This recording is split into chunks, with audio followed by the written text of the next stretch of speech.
지금 민주당에서는 조국 혁신당과의 합당 내용이 담긴 대외비 문건이 유출되면서 그야말로 발칵 뒤집혀진 분위기입니다. 관련 영상 먼저 보고 얘기 나눠보겠습니다. 선거 앞두고 자꾸 별로 크게 홍하지도 않고 당내에 엄청난 분란이 있고 반대가 있는 이런 합당을 계속해서 우기는 겁니까?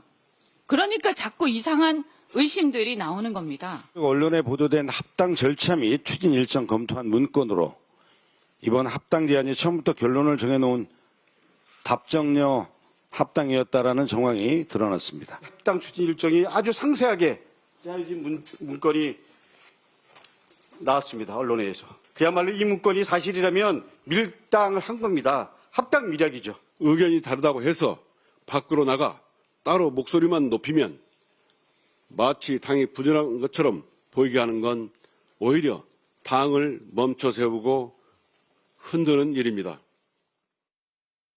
정식회의에 보고되지도 않고 또 논의되지도 않고 실행되지도 않았던 이런 실무자의 작성 문건이 유출되는 일종의 사고가 있었습니다. 오해를 살 수 있는 그런 내용들인데 저도 신문을 보고 아는, 그리고 최고위원 어느 누구도 이런 내용에 대해서 알거나 보고받지 못한 내용들입니다. 대략적으로 한 1월 27일경에 작성된 문건으로 보여지고, 그 문건이 실무적으로 작성된 이후에 대표나 최고위 회의에 보고되고 논의된 바가 없는 그런 문건이라는 거고. 전혀 모르는 내용이고 우리 내부에서도 이런 얘기는 한 적도 없어요. 어떤 조건 아니 테이블이 같은 거. 없었다니까요.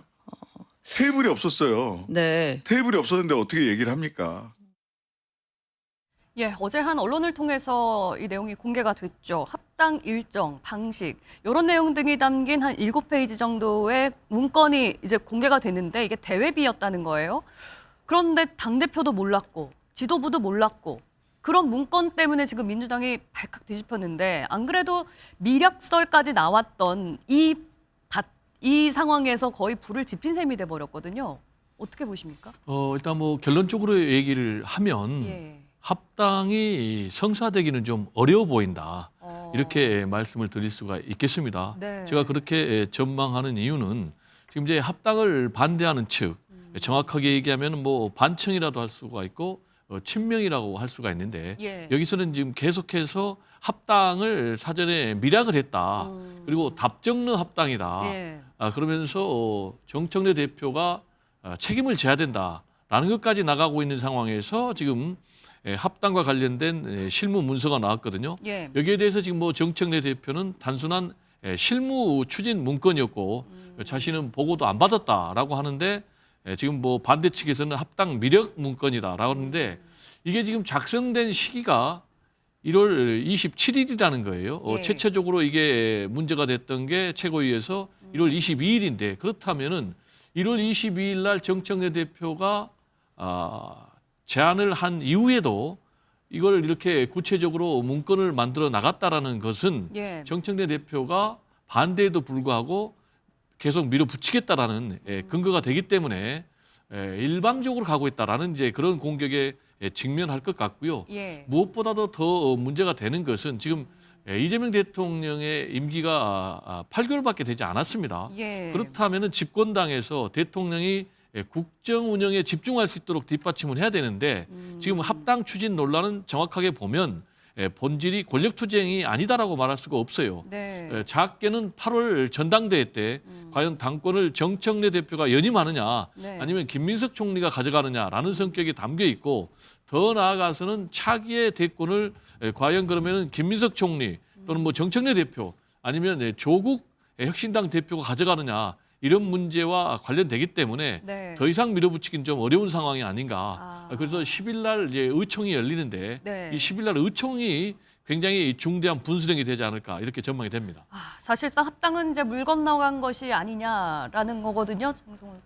저는 국민의힘이지만 민주당 내부를 보면은 저 정치 평론을 오래 했기 때문에 정치도 해봤고, 지금 합당 반대가 50명 정도입니다. 현재 공개적으로 합당 반대가. 그러면 중도라든가 찬성이 130명이라고 이제 보면 산술적으로 보면은 합당을 밀어붙일 가능성이 상당히 크다. 이것은 공천을 향한 것은 아니라고 봅니다. 공천을 위한 합당이라면 상당히 복잡합니다.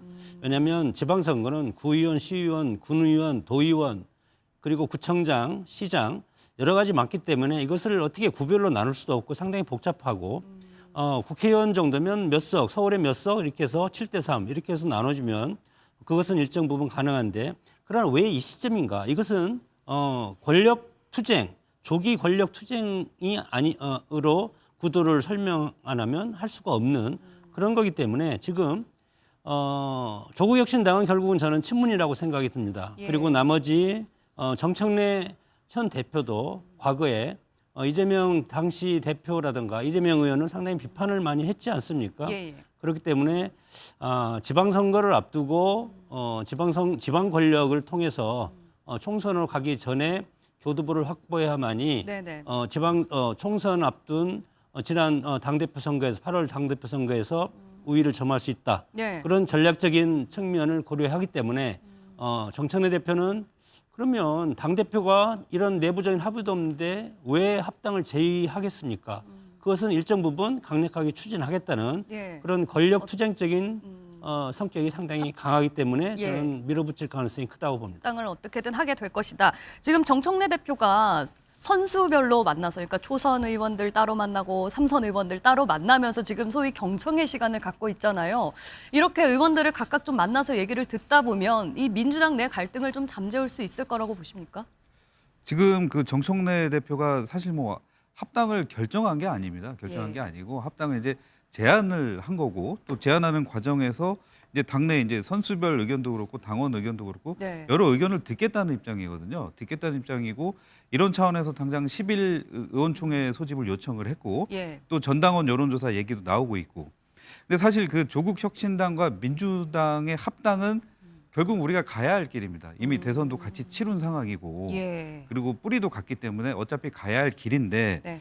그럼 중요한 거는 시기의 문제인데 이걸 지금 선거 전에 이렇게 급하게 할 거냐 아니면 좀 선거는 이번 지방선거는 선거 연대 정도로 좀 느슨한 합당의 이제 전초전 단계 식으로 하고 네. 그 뒤에 지방선거에 이제 본격적인 이제 합당 논의에 착수할 건데 이 부분에 대해서 지금 갈등이 생기는 거지 지금 이제 뭐 국민의힘 쪽이나 이쪽 보수 진영에서 얘기하는 뭐 당내 권력 투쟁 저는 이렇게까지는 너무 지나친 확대 해석이다 이렇게 보고요. 예. 그리고 또 우리가 당원 주권 정당을 이미 표방한 상태이기 때문에 당원들이 하자면 하는 거고 또 당원들이 선거 뒤에 하자 그러면 뒤에 하는 거고 예. 그래서 당원들의 여론을 좀 더 듣고 결정하면 될 일이 아닌가 저는 이렇게 생각합니다. 네. 합당을 하든 안 하든 그거는 이제 당원들의 생각을 물을 가능성이 높다. 그렇게 진행이 될 거라고 전망을 해주셨고 또 궁금한 점은 과연 이 국면에서 이번에 조국혁신당은 이 사안을 어떻게 바라봤을까. 그 합당 내용이 담겼던 문건에 이런 내용도 있었잖아요. 지명직 최고위원회 혁신당 인사를 앉힐 거다라는 얘기까지 들어 있었는데 이거는 사실상 조국혁신당의 흡수 합당을 염두에 둔 것이 아닌가. 여기에 대해서는 조국혁신당은 어떻게 생각을 할까?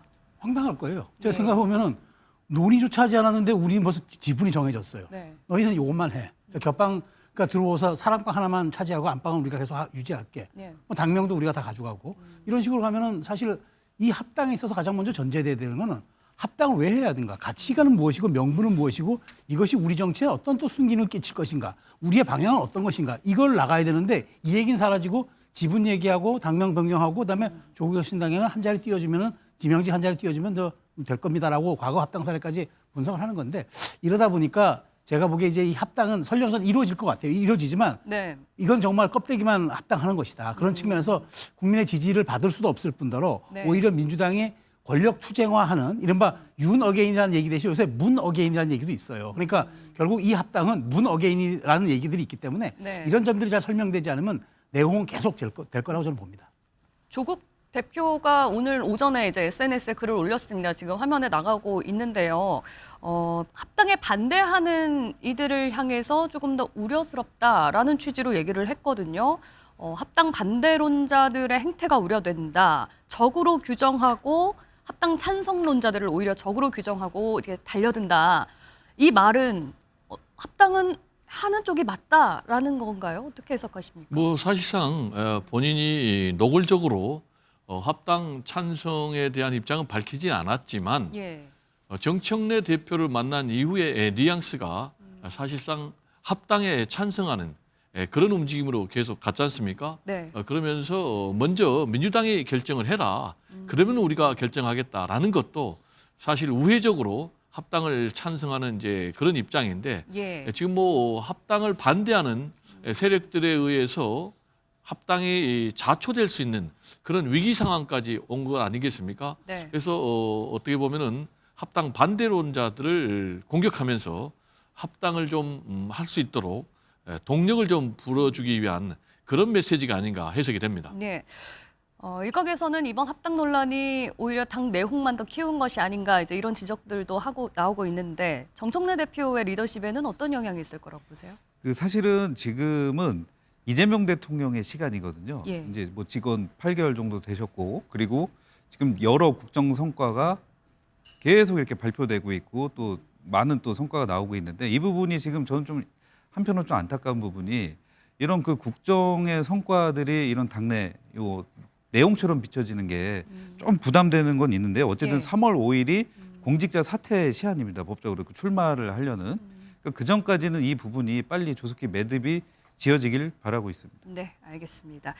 합당 시한도 아마 곧쯤일 텐데 한번 지켜보기로 하겠습니다. 토요와이드 저희가 준비한 소식은 여기까지입니다. 함께해 주신 여러분 고맙습니다.